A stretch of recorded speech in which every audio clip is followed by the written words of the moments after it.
Welcome to the Backyard Bounty Podcast from heritageacresmarket.com, where we aim to educate and inspire you by sharing practical information to help your homestead thrive. And now, here's your host, Nicole. Hello, everybody, and thank you so much for joining me for another episode of Backyard Bounty. I'm your host, Nicole, and today I'm joined by Heather, who is a clinical herbalist and the herbal educator for the Herbal Academy. And today, you guessed it, we are going to talk about herbalism. So, Heather, thank you so much for joining me today. Yeah, thank you so much, Nicole. I love what you do, and it's really great to be here representing as one of the educators for Herbal Academy. So thank you so much. Absolutely. I'm really excited to have you on and pick your brain. I know that herbalism in general seems like it's really sort of gaining some traction. I don't know that it's ever been unpopular, but it seems like it's really becoming more popular lately. And so I'm just really excited to kind of learn the basics of herbalism and talk about some really good plants for beginners and how to get started. But before we dive into all of that, I know that you have a pretty impressive background in herbalism. Can you share a little bit of that with us? Sure. Yeah. I like the way you said that too, that it's becoming more popular because sometimes people consider it sort of obscure, but to us, it's pretty central. So for me, I was actually a student in kind of natural resources as well as health sciences and really loved plants and was introduced to an herbalist in the same town as my college and was so fascinated because this was like what I would like to do, but I didn't really realize that this sort of existed still as like a profession or discipline or that there was anywhere to learn. So I've been through a couple different clinical herbalist programs and then had a business, a tincture making business for actually about 10 years in Vermont. And that was my bigger stretch of like growing herbs and also getting some exposure to people using herbs for animals, both personally and with like farmers who would be at the same farmers markets as me. And we'd talk every week. So that might be kind of relevant today in our talk. And then I also did a bit of teaching and then joined Herbal Academy, which is my main thing now. And we have students all over the world, actually, mostly U.S. and Canada, but certainly international. And so it's great because we really get a breadth of topics that we get to teach and also personally continue learning about. So I'm excited to be there. Yeah, it sounds like a really wonderful place. I know I've been familiar with the Herbal Academy for years, and I've always just been impressed at how much information is available there and just the depth of information. So when we say herbalism, I feel like there can be some misunderstandings with that term, herbalism.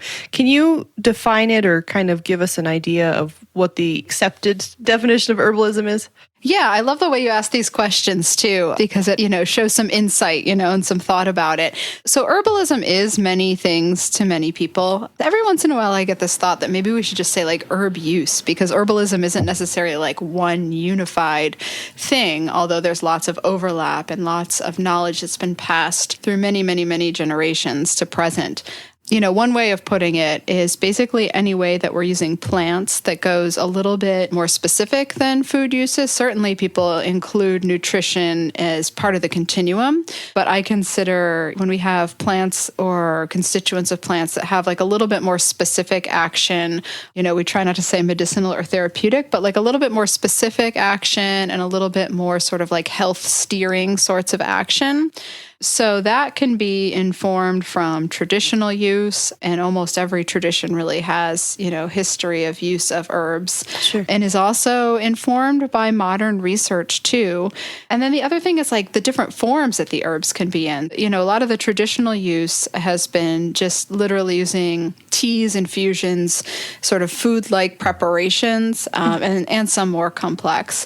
And then in sort of modern and what we might call Western herbalism, we have lots of like tinctures, so preparations that are in alcohol or are in capsules. There's a huge range of sort of what it can mean. I work a lot with like tinctures, capsules, powders. And what about like essential oils and things like that? Is that part of it as well? Yeah, that is herbalism as well. I do love to like pause on that topic because I think there's so much talk about essential oils and promotion of it that sometimes that's the main thing that people have been exposed to. Right. And so sometimes it's sort of all that they see, which is okay. You know, it's like anything new someone's learning about. You start out with what you've been exposed to.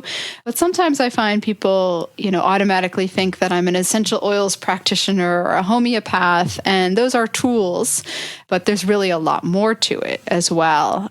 You know, you can kind of find what sort of application is sort of more agreeable to your own personal use or your own sort of philosophy. So I like to kind of encourage people to learn more than just the first couple things they hear or see about herbalism. Sure. I like to talk about essential oils here and there, and admittedly, I am in one of the MLMs, but I joined just for myself, just for myself. And so when I tell people that name, they automatically, I think, put up a wall and say, I don't really want to hear anymore.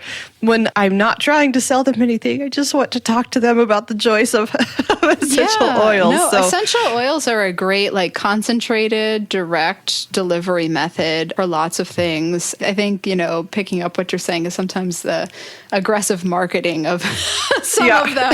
You know, people are like, my sister-in-law does that. Uh-oh. Yeah, exactly. I've heard about you. Yeah. Yeah. Stay away. But there's room for all of it, really. So, right. Yeah. So you mentioned earlier that there is kind of the historical use of just herbs in general, but also that there are some scientific backing. Is there much scientific research, or is a lot of it kind of just anecdotal, you know, and passed down over generations? Yeah, there's surprisingly really a lot of scientific research. You know, I will give the skeptics this, that we don't always see, or we don't often see, like, as big and robust studies as we see with like a pharmaceutical that's been brought all the way to market and approved, et cetera, for, you know, for treatment for use. But there is really surprisingly a lot of studies for many, many, many herbs, most that I have cared to look into. You know, sometimes they are like limited in numbers, you know, small trials. We like to see clinical studies where it's like closer to how we're really using it in practice. But I've been astonished at, like, even an herb like skullcap that doesn't seem like it's like a super, super mainstream, to find thousands of research studies. There really is quite a lot. And so I always like to tell people, you know, just because you haven't seen the research doesn't mean it doesn't exist. And actually, I will plug our herbarium. We have a page that is not a course, but a sort of subscription. It's kind of encyclopedic, really, called the Herbarium. Mm-hmm. And in that, we have monographs of over 200 plants, and really have kind of brought the mostly clinical and also most relevant research into something written by a practicing herbalist. Oh, wow. So that's something, honestly, even if I didn't work for Herbal Academy, I would keep my herbarium subscription. It's super affordable and super information rich. So that's a good filter and sort of condensed spot to find the research. Okay, great. That's good to know. I think that that's definitely one of the areas of hesitancy with people that maybe heard about somebody else that used herbs or have tried them themselves, and, you know, maybe they didn't have instantaneous results or see something right away, and so they kind of maybe lost faith, or, you know, I've heard of a similar situation. So I think that by seeing that there is some research behind it, I think that that's inspiring, helpful. Yeah, it's really important to many people. And, you know, and also just because there's research doesn't necessarily mean that it will help a person's situation. But, you know, the herbs tend to work a little bit slower and gentler, at least the types that we would suggest that people learning are using. So it can take some diligence in a lot of cases, not all, but there's a good amount of research out there. So what are some of the better herbs for beginners, and either as far as growing them or using them, or just kind of the general application? Yeah, no, I love that topic. I think I'll kind of go with some of the ones that are both really useful and also pretty easy and practical to have in a garden. Okay. So my number one is calendula. And that's partially because people might already have it in their garden.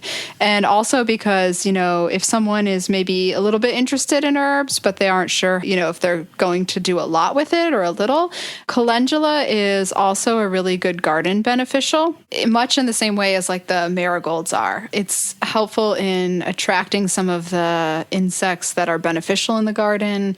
It's called a magnet plant for some of the pests that we would rather, if they're there, be on our calendula than on our tomatoes, for example. And it's a great pollinator. It's a great herb for bees. It's not only like really nice for them to land on and like rich in pollen, but it has resin. So it's a great source for resin for propolis, which I think you're offering an article on as well, which we'll link to, which is awesome. So that's a question that we often hear from students, but we haven't said too much about. So I'm excited about that. I am too. But the uses for calendula. So based on the resin that's just on the petals, it's that simple orange flower. I actually have a little bit of it dried here. So when it's fresh especially, and even when it's dried, it's a little bit sticky. And that resin has a little bit of kind of like antimicrobial properties. And so we love it for topical things, like just common, topical application is sort of like a healing salve or sort of slightly antiseptic type of application. It's also in, the traditional uses as a lymph mover, kind of like a spring tonic. Just kind of helps to like refresh the system, get the blood moving, etc. And the main way that I use it is in creating things like topical oils or salves. I have one of my like simple ones, which is, really easy to make. But I like it because it's both anti-inflammatory. It's said to be a little bit antifungal, soothing. So it's kind of just like an all-around topical herb. The topical uses are kind of a little bit more friendly for people to get started with. Sure.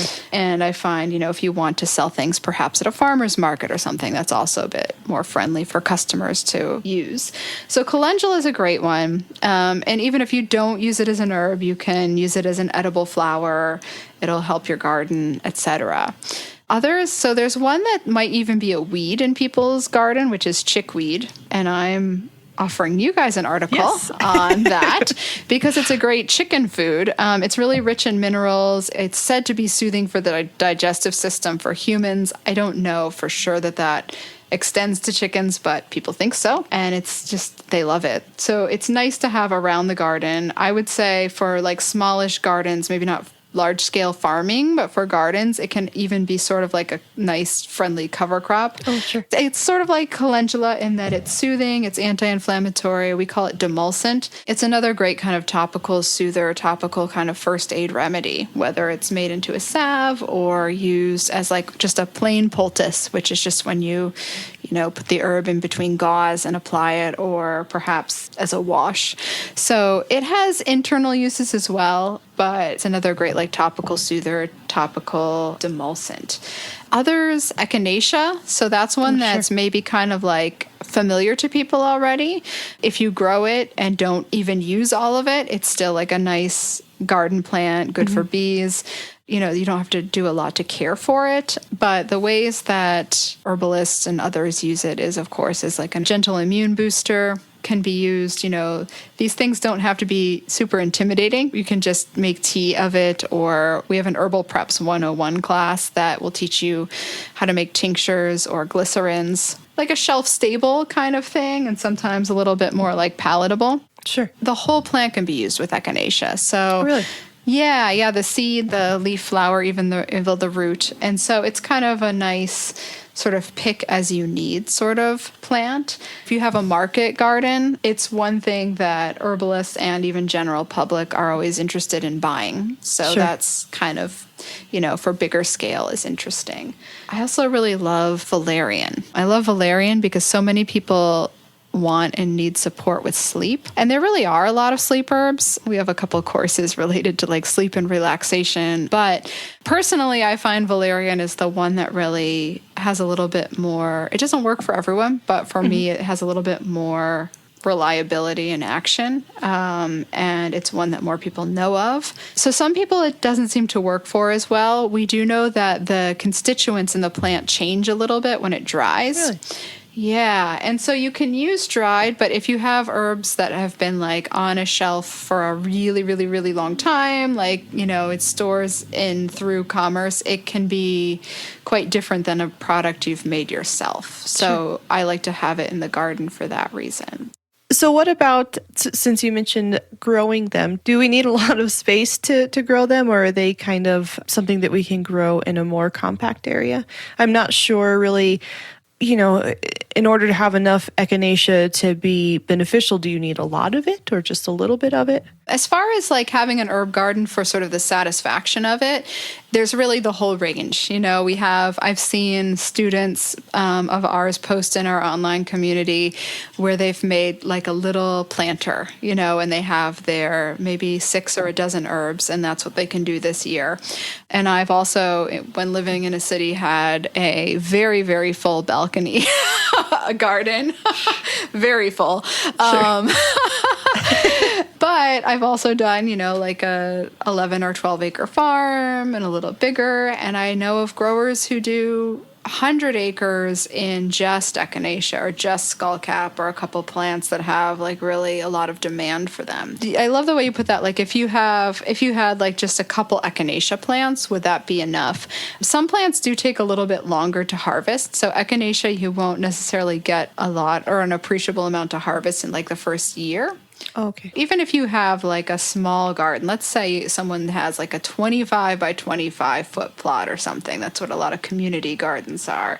You can grow certainly enough to make substantial batches for like a household and maybe even sharing, even if it was a mix of herbs, Mm-hmm. So one nice thing is with things like the tinctures, like this is the glycerin, but it's a similar preparation, is some of the extraction mediums we use concentrate the active constituents a little bit more than a tea does, and also helps with storage a little bit, makes the storage a little less bulky. So I've certainly done a lot with a 25 by 25 foot plot and a little bit with a porch garden. Sure. The more the better. Sure, of course. Of course. I imagine it probably varies from herb to herb, but how do you go about properly harvesting them, drying them if you need to, and then storing? Mm-hmm. I know you talked a little bit about making them shelf stable, but is there anything special that needs to be done along the way to make sure that you don't lose any of those bioactive goodness that's in there? Yeah. No, that's a great question too. Personally, I don't like to get people to feel too, like they've done something wrong. It's a little personality based too, like how stringent these preparations are. But I would say that there's a few different ways of preserving herbs once you've harvested them. The simplest and kind of oldest way is just to dry them. And kind of the way that people are kind of like intuitively familiar with or have seen is like hanging in like a loft or a kind of drier space in a house or perhaps barn. That's okay. Although I would say that if you're able to like chop up the plant material a little bit more and you want to try to dry it in like a shorter period of time without like super intense heat. So like airflow and warmth and dryness are the main criteria. If you're doing something really big scale and you're doing like garlic, then certainly hanging it in a barn or like hanging it is going to be probably the best way to go. If you have like just small precious batches of things and you don't have as much space to do it, just even indoor spaces like on top of a refrigerator or setting up a few fans, the refrigerator because it's warm up there, or setting up a few fans or even just very available like plastic dehydrators are very good, very effective. So basically the idea is like not super high heat, but airflow and a sort of consistently dry environment. Put it away before it gets damp at night again if it's dried in a day or two. But I've personally liked to do things like make infused oils with either fresh or dried herbs where you're, washing well, chopping things pretty finely, infusing it into oil. Some like to do this when it's dried because you're not introducing water, so there's less possibility for it to spoil. I kind of used to like to do lots of fresh infused oils, and then you just kind of let the water evaporate out for the first day.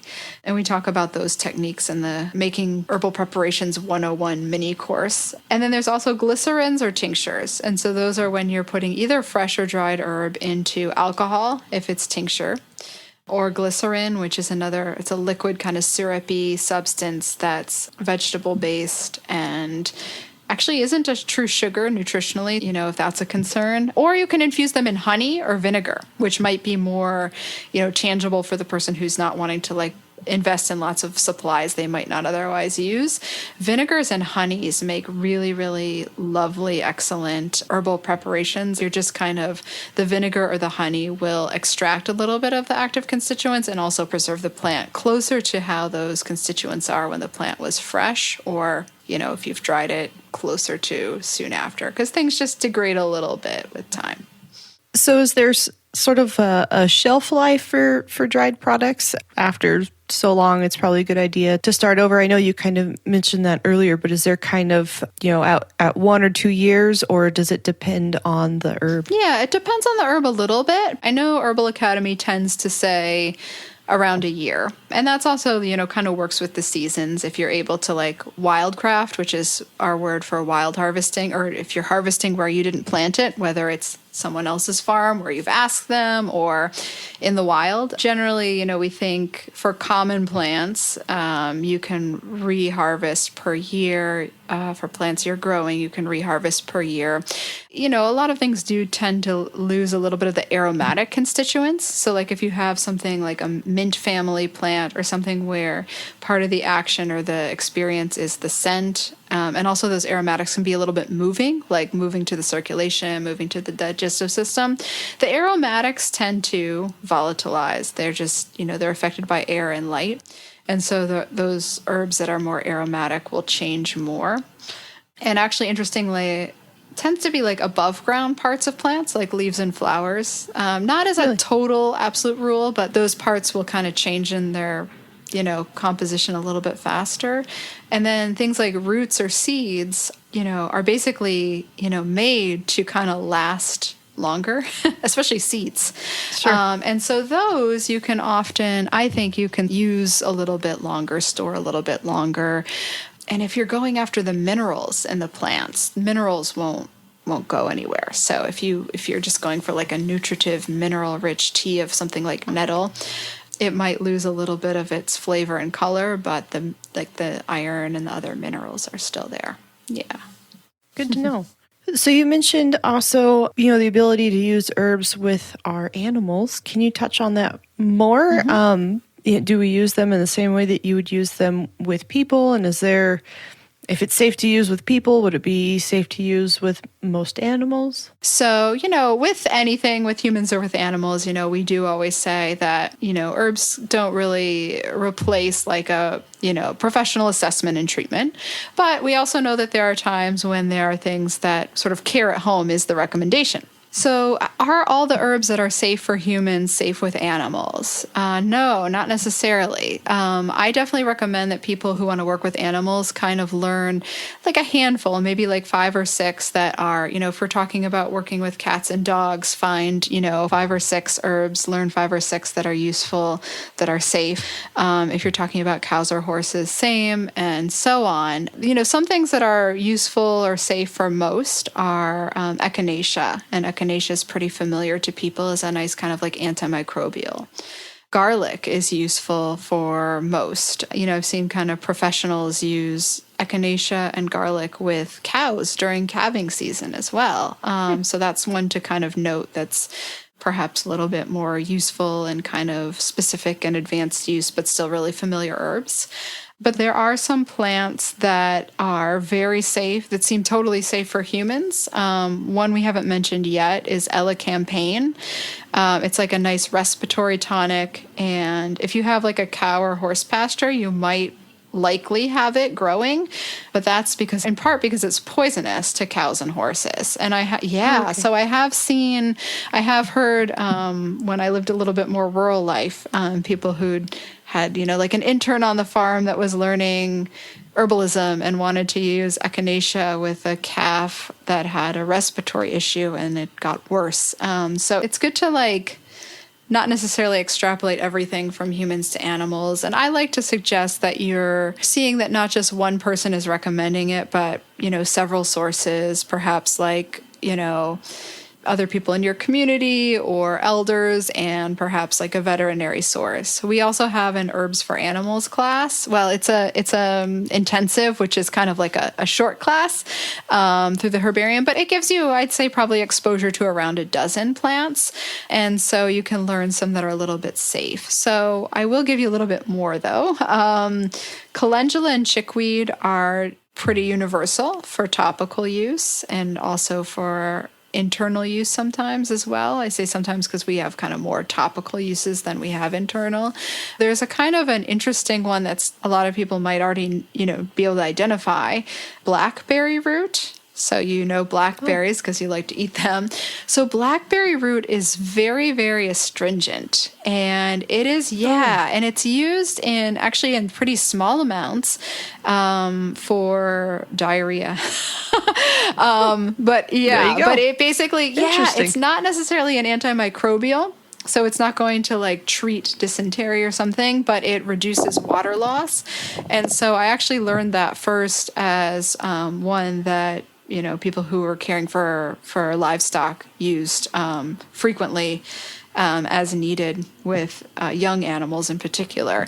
And so it's small amounts. And as far as how to use the herbs, it kind of depends on the animal. Larger animals, we're typically giving, little bits, we're giving just the raw herbs in feed or infusions.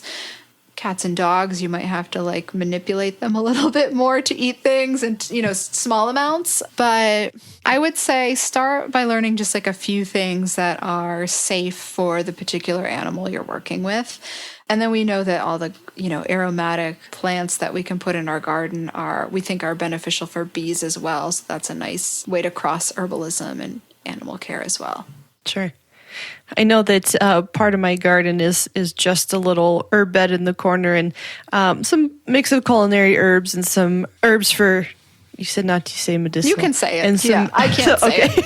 I can say it. And some medicinal herbs. And I love the ones that the bees, I try to be a little bit more selective and pick the ones that the bees and stuff will enjoy as well. Yeah. That way they're good for everyone. Yeah, like thyme and hyssop probably, and lemon balm. Mm-hmm. Yeah, they love the thyme and the parsley. So if I forget the parsley and it goes to flower, they just go nuts over that. And borage too, of course. Yeah, I forget about that one, but most herbalists are crazy about it. So yeah, that's a great beneficial and old use herb that has many different applications and is gentle, nutritive. Yeah.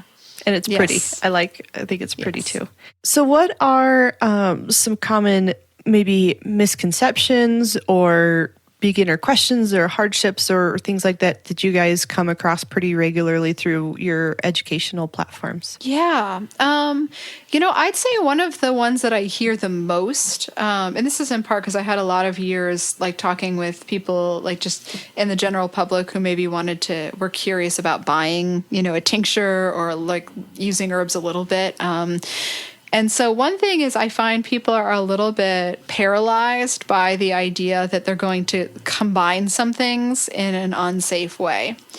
It is true that herbs and conventional medications or drugs can have unsafe or problematic combinations, like if you have two that are sort of driving things in the same direction or else two that are kind of opposing each other.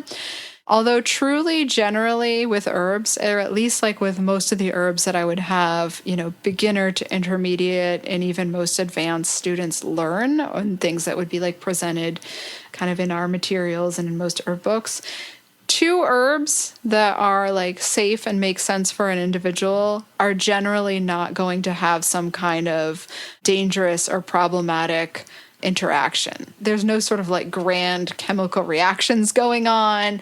The only time really that we tend to see a problem would be if someone was using two very, very strong herbs, like what we call low-dose botanicals.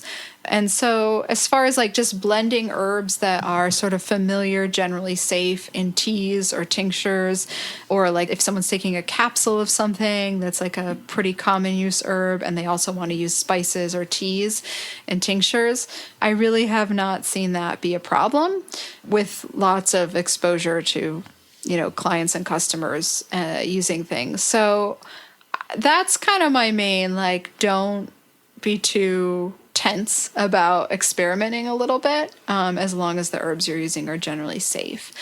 Yeah, I guess that's kind of the main. I mean, the other misconception we sort of covered is that it's all that people like latch on to the first thing they learn about herbs. But I'd say, you can combine safe herbs safely with each other. So there seems like there's a lot to learn, I guess, to put it simply. I mean, just in the short time that we've talked, it's been slightly overwhelming on just the depth of information. So what are some good ways that we can learn more? Yeah, no, your question is very common also. And sometimes I see it in people's eyes or see it in people's questions when they're new with us. And it's just like, whoa, they're so there are hundreds of herbs. The great thing about herbalism is there's no deadline for like learning it all. And it's something that you can always build upon. So I encourage people to kind of learn a few herbs pretty well, like taste them, maybe grow them if you have the possibility, focus on, a few, maybe like 6 or a dozen or things that are already in your garden. And then it is true that because if someone goes online and Googles, or if somebody, opens up 10 different herb books, it's going to be overwhelmed, right? Because like almost every herb is listed for almost every action in some of the books. So I always suggest that people, at the very least, maybe pick a couple of trusted herbalist authors to stick with and start there to kind of develop their kind of like herbalist worldview. Although even more so, I would suggest people come and learn with us. We have our intro course is probably the best beginner foundation, which is it's a bit of a commitment. It's around a year course. We also have a couple things. We have a free Becoming an Herbalist mini course that doesn't teach so many herb uses, but it kind of gives you an idea of like what is sort of involved and how you might, practice herbalism. I encourage people to just don't feel like you have to know it all at once. Just kind of get a good footing on the things that you are interested in using for you and your family, or things that you can grow. And then it's kind of like learning a language or learning anything. Once you have like a foundation, it's a little easier to build on it once you're like confident, in sort of a foundational set of things, which is going to be different for every learner too. That makes sense. And the herbarium that you mentioned earlier, do you have to take a course to be able to access that, or is that a kind of a standalone thing that people can access? Yeah, that's for everybody. I'm really glad you came back to that too, because, often we try to like emphasize certain courses in these things, and I'll mention a few more, but like personally, I seriously love the herbarium because it really is very accessible. It's a few dollars a month, I think. You do it per year. But in that, we have different topic articles by different herbalists that are very approachable and user-friendly, but still more advanced, longer, and more in-depth than like what we have on our blog, which is also great information, but you can get a little deeper in the herbarium, a little bit like longer lessons and articles. And then the monographs are kind of what get me the most excited. You can really learn so much. You can get like almost complete about one herb just in, you know, like a single document that's been really carefully researched and written by a few herbalists. And then we also have courses there. So like or intensives, we call them. We have a couple different names for what they are. But they're things that you can complete in a shorter amount of time than that intro course that I mentioned. And once you have the herbarium, like most of the courses or intensives that are in the herbarium are just included. So our Herbs for Animals course is there. It's kind of a mini course. You know, it's like a I'd say like several sittings or a couple weeks worth of like learning and studying, but Sure. some animal herbalist specialists have written most of that. So that's a fun thing to find. We have different terms of mini course. To me, mini course is a few hours of several weeks worth of content. Sounds like an even better thing because it sounds like there's a lot more information in there. It might depend on how deep you go and how you treat it. And but it's a range. So yeah. Sure, of course. It's obviously sounds like there's a breadth of information and pretty in depth as well. Yeah, we try to get deep on specific topics, but also make it presentable for someone who's new. Yes. Sure. I know when I'm reading about something new, I don't necessarily want to know just this is it. I want to know why this is it, or the details. Mm-hmm. So that's good. And then, do you guys have any upcoming events or any other courses or things that you'd like to share? Yeah. So right now, spring of 2021, our Mastering Herbal Formulations course is new. It's been a long time in the making, but it's newly available. So that is one that is, for someone who might like to blend a line of teas or, has a little bit of herbal knowledge and wants to kind of learn how to make their own recipes, do that sort of thing. And that has several different herbalist teachers in it and a little bit of phytochemistry, which is fun because I like to see the science part too. But it also has just some sort of practical wisdom as well so that people don't get too, paralyzed by the details either. So that's one that I recommend. And then we also have, we mentioned the herbs for animals. Right now, we have sort of resources for cancer. Free opt-in. It's sort of an offshoot of our newsletter. So that may not last forever. We may not be running that information forever, but if it's spring of 2021, we'll be running that through June, and it's totally free. It's not a course, but it's kind of like video lessons with experts and sort of resources that have been vetted by team members or the founder. So that's something kind of unlike anything we've done before. And also, if you're watching in the spring, we have the foraging course, which comes around, is always available, but is fun to do in the spring. Yeah, absolutely. And then could you just give us your website and where all people can find you? Yes. So we are the Herbal Academy. And let's see, the main site, we'll put a couple things in show notes or links, but the main site is theherbalacademy.com/courses-classes/ and so that's where you can actually find the links to the herbarium and, you can find most of our resources through that page. And we'll also give you the newsletter sign up for people who might kind of want to just keep an eye on us and think about it. Definitely. And of course, we'll put the links in the show notes too, so that people don't get lost looking for something very specific. Thank you. Of course. Well, Heather, thank you so much. I really appreciate you sharing your herbalism knowledge with us today, and just your wealth of information and your resources where we can learn more. Well, thank you so much for having me and, having me to represent what we're doing at Herbal Academy. Oh, of course. It's a pleasure. And for those listening, thank you so much for joining me for another episode, and we'll see you again next week. For more from Backyard Bounty, text the word podcast to 719-292-3207 or visit heritageacresmarket.com/podcast. See you again next week.